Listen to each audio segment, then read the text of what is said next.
Hey there, I'm Jeremy. And if you haven't figured it out yet, we're not going hiking today.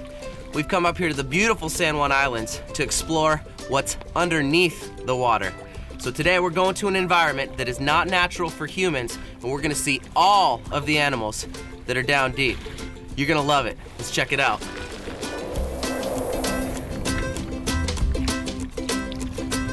The Wildlife is presented by Fred Meyer.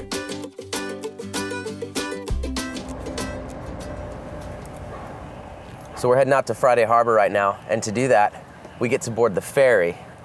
And this is quite the experience. If you're gonna head out to the San Juan Islands, I'd recommend taking one of these bad boys because you just get to cruise, enjoy your time. Departing from Anacortes, I'm embarking on a 1-hour ferry ride to Friday Harbor on San Juan Island. A scuba diving adventure second to none awaits. The reason you want to come to the San Juan Islands to go scuba diving specifically is because it's the best kept secret as far as scuba diving goes. Because everywhere else, everyone wants to go to the warm tropical waters. But up here, it's cold water, but the sea life is out of this world. Amazing colors, and there's like 200 times more sea life living here than in the warm tropical waters around the equator. So it's a playground for scuba divers. Some of my earliest memories of going out and doing crazy cool things are coming with my dad and my grandfather up to these very islands to do scuba diving. So this is kind of like a trip back to my childhood. And you know, like when you go to Disneyland and then you go back, you're all excited to see how it was. That's what this is like for me. This is like my childhood adventure stomping grounds. So I'm pretty excited right now. Following a good night's rest, I arrive early at Knack Charters to meet the dive team and get geared up so I can head out for the water. How's it going, Kurt? Good, how are you doing? Good. Good to meet you. Yeah. Come on in, let's get you all set up. Let's do it. This is your regulator, which regulates the airflow to your mouth, to your secondary, and all your gauges down here. These bad boys, one hooks up to your dry suit so you can inflate it, the other one hooks up to your BCD, which brings us to BCD, which stands for Buoyancy Control Device. Hooks up right here, so you can inflate this, keeps you buoyant in the water. There's also little pockets you can put weights in, so it keeps you balanced when you're trying to achieve neutral buoyancy. It's a fun word, throw it around. With my scuba diving equipment in tow, I boarded the Knack for a 45-minute journey out of Friday Harbor, taking me to our first dive point, Larry's Lair.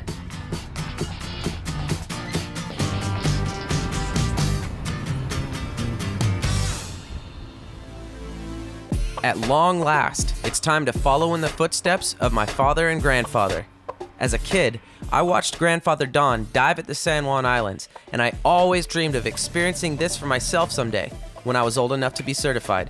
One last hose to hook up. This bad boy goes right there. Ready for this?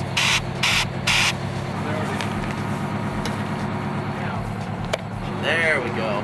Oh yeah. See any leaks? We good to go? Now I'm sweating and my heart is racing as I finally prepare to enter the water. Right. Here we go.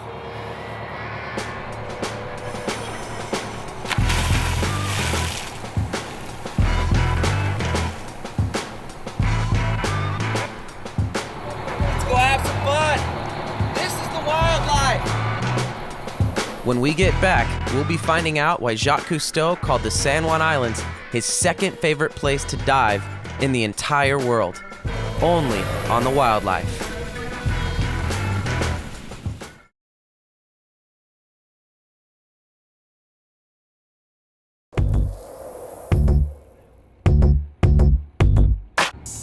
There's a lot of anxiety about the first dive of the day, but eventually you edge yourself to the side of the boat, one big step, and you're in.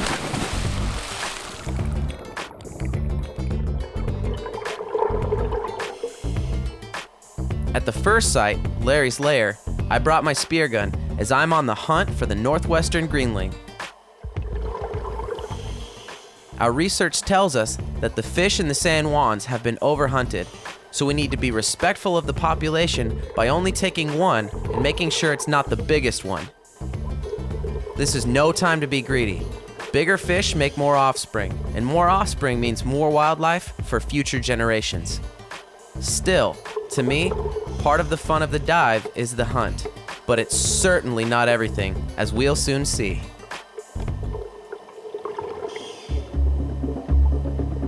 Now we begin our descent down the rocky cliffs into a truly wild habitat. With the algae bloom picking up for the spring season, the visibility in the water is a murky 10 to 15 feet. There's a healthy fear and anticipation of what is just beyond my visibility. In these waters, you get a quick glimpse of something only seconds before you're face to face with it.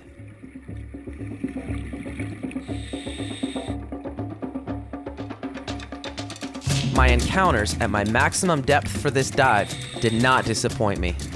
The seafloor was littered with purple sea urchins and starfish, all clinging to the rugged rock walls.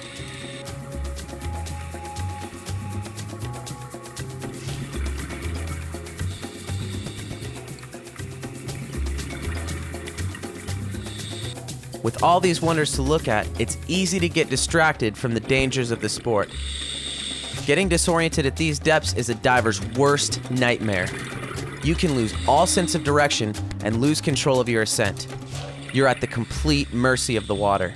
This was really brought home to our crew when faulty gear caused an accident that threatened the life of our cameraman and almost turned a beautiful day of diving into tragedy.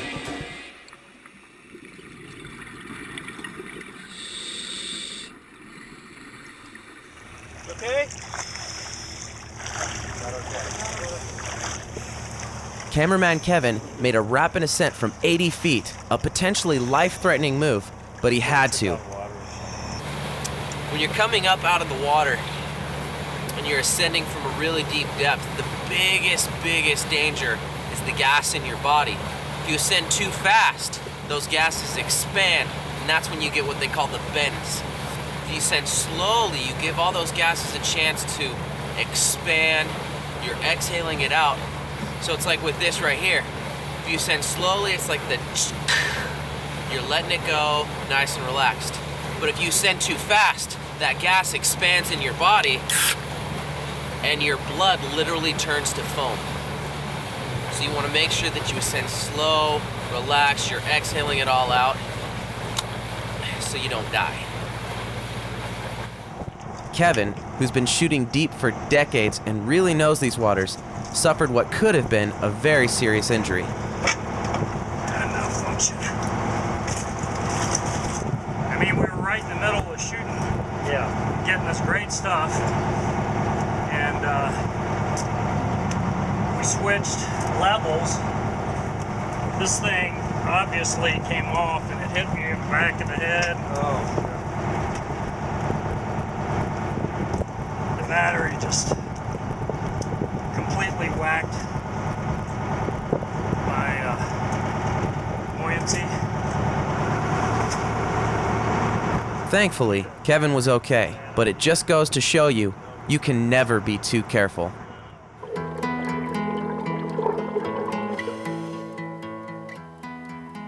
To enter a rich undersea environment like this is to concede that you're just a visitor to another world, allowed access only by the virtue of your equipment and your explorer's heart.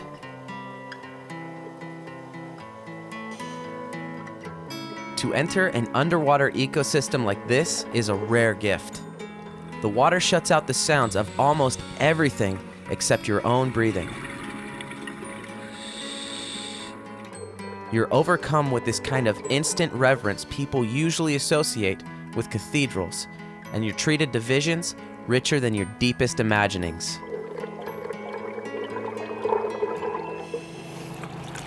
Yeah, buddy. Here we go.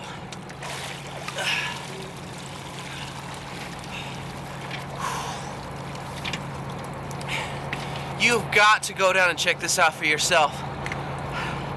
This place is amazing. There's fish and crab and anemones, everything you could want to see, in every color you could want to see, right underneath your feet, right here in the water.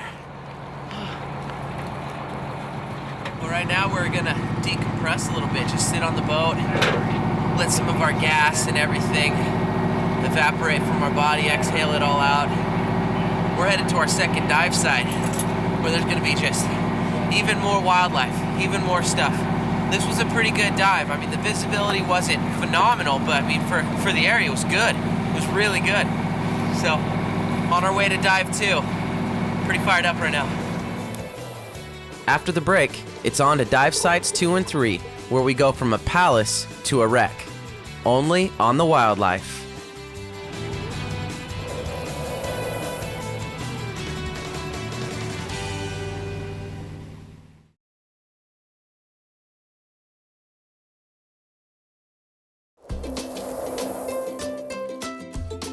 The Wildlife is presented by Fred Meyer. The first dive of the day is an appetizer for things to come. Having stopped at 80 feet and seen only a few species of fish, I am hungry for much more.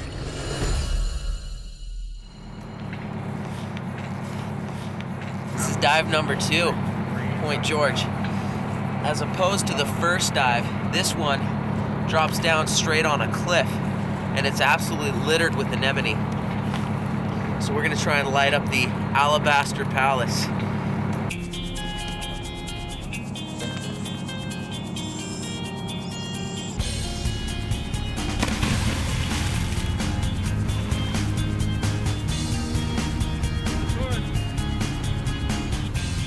We always start the dive swimming into the current, so that we're not fighting it at the end of a long dive. Numero dos! Here we go! Woo! Being at the tip of a long rock bend, it sticks out into the current, which makes for a bit of a swim to get around the point into calmer waters. The rock face at this location can drop more than 400 feet, well beyond the limit of recreational diving. I have never been to depths beyond 100 feet, and it's all I can do to contain my excitement. The local divers have nicknamed this place the Alabaster Palace because of its high concentration of giant white plume anemones. These big white puffs cling to the side of the rocks and feed off of free-floating particles in the water. At first glance, they look like small patches of ocean cauliflower, but these creatures are a vital part of the ecosystem. I swim around the next corner, and an entirely new world opens up. These beautiful creatures are covering every square inch of rock face for as far as I can see. Schools of fish numbering in the thousands are swimming directly above and behind me, and at this moment, I am completely engulfed in sea life. It's one of those rare moments in life when words cannot describe the overwhelming beauty of nature.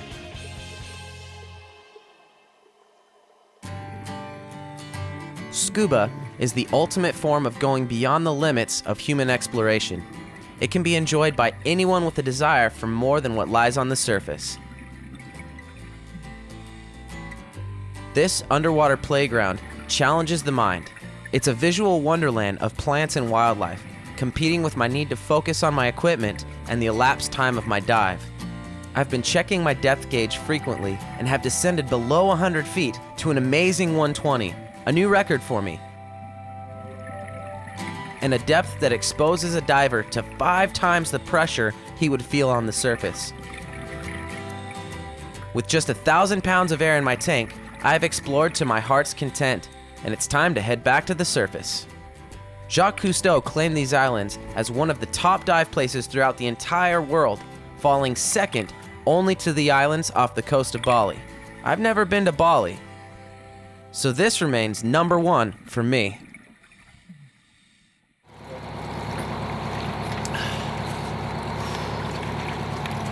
Got it? Yeah, man, I was sucking some air down there. I got down to about 112 feet. Started feeling a little bit giddy. That's what they call getting knocked out. Feels a little bit like you're getting high. So I looked at the camera and pulled it in close. It was like 100 feet. And then I looked at my thing and I was getting down past 100 feet. So I didn't realize how much air I was breathing down there, and then pulled up my gauge. Look how much air I have left. Past the red, almost to 0. I was just breathing like crazy. 112. 112. Yeah, how does that grab you? That's awesome. You hit 120. Yeah. I didn't know we were that deep. I No idea. started to feel the narc? warm, the narc a little bit. The San Juan Islands have such an abundance of unique and special dive sites that for the third dive of the day, we're going to log yet another first-time experience, a wreck dive. Here we go, dive number 3. Straight below the water, down at the bottom is a shipwreck. I'm gonna go dive around the shipwreck and see if I can spear me a fish. It's about 50, 60 feet at the deepest, so not super technical. But here we go.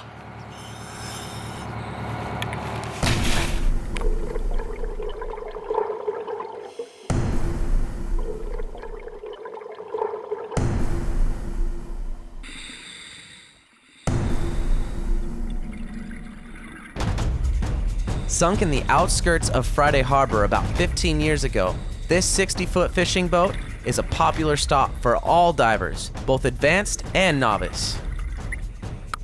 Wreck dives are exciting, but they also pose the danger of becoming traps for the unprepared. If a boat has been eroded by the sea and filled with silt from the bottom, a diver can get lost, lose visibility, get snagged on the structure, or even cause it to collapse. We're going to be cautious, but also see as much as we can. I'm also searching for the ever-elusive greenling that lives in these waters.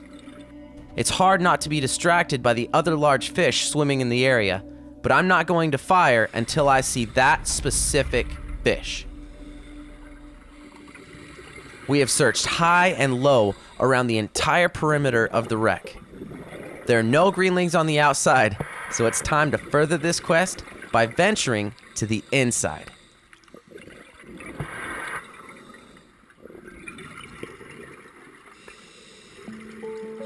I'm excited, but still a bit hesitant. I know what I need to do, I just have to convince myself to do it. After a quick moment of soul searching, I go for it. Now, I'm not claustrophobic, but squeezing into this tight space is a definite rush. The copper rockfish that you see here are known to be very territorial. One false move and things could get hairy.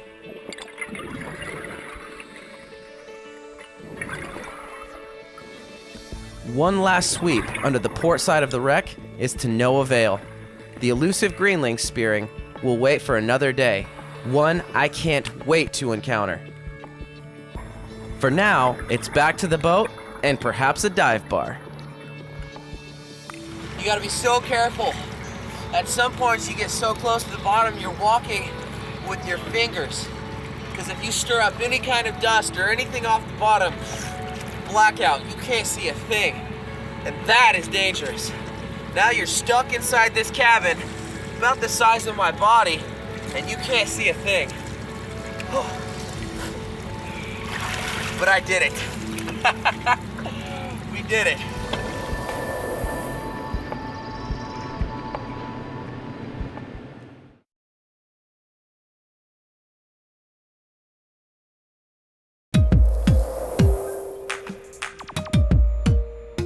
My sensory overload was still fresh, so I made for the only place to go in Friday Harbor after a long day of diving in the San Juan Islands, Herb's Tavern. When I was growing up, I heard loads and loads of stories. You know, just the lore of the San Juan Islands. This was the place. They're all true. Oh yeah, this is the place to come. And my dad, he found out that I was heading up here, and he was just green with envy that I'm coming up here to go diving. Our lousy dives are other areas' really good dives. I mean, that's That's it. It's good. Once It's you've just seen one colorful fish, you've seen them all. And here you look in 1 square foot of space and there's 50 different critters that are from this big to this big. And the next square foot's another 50 that you've never seen before. I think diving here is some of the most diverse life I've ever seen anywhere that I've dove in the world. And yeah, some of it's small. You've got to really get in there and look. I'll be out there and I'll see porpoises or I'll see a sea lion or something, and I'm just like, I have to really get my mindset, that to look at it the way the tourists would look at it, because we had one woman, we went by a place that just had a whole bunch of harbor seals out on a rock. We were during the service interval, and she just, what did she say? Something about, you made my whole year. And I'm like, really? They're just harbor seals? It's good diving. It's close. You don't have to go across the border. You don't have to take one ferry ride. You don't have to take 3 or 4 ferry rides. And, do the customs thing and all that stuff. The life that we have up here is good. I mean, it's really, really good, and it's consistently good. It's not like, you can only dive in the summertime or the wintertime and see good stuff. No, we can consistently good stuff. We've really gotten big into the reef program and doing fish counts and stuff, and talk to people, and they'll go on dives and they'll have a dozen listed species on their reef, where they're diving. If we don't hit 24, 25, we had a mediocre dive. It's that good. And when they're done diving, they come here to Herb's. Yeah. It's a place to chill. This is the local dive bar.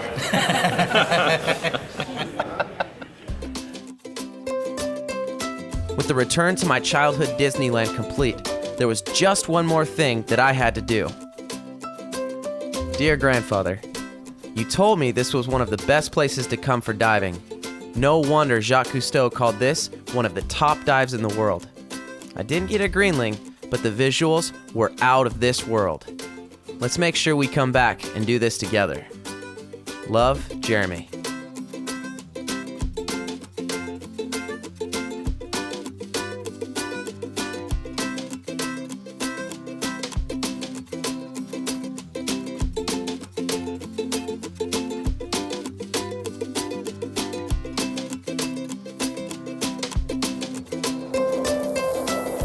The Wildlife has been presented by Fred Meyer.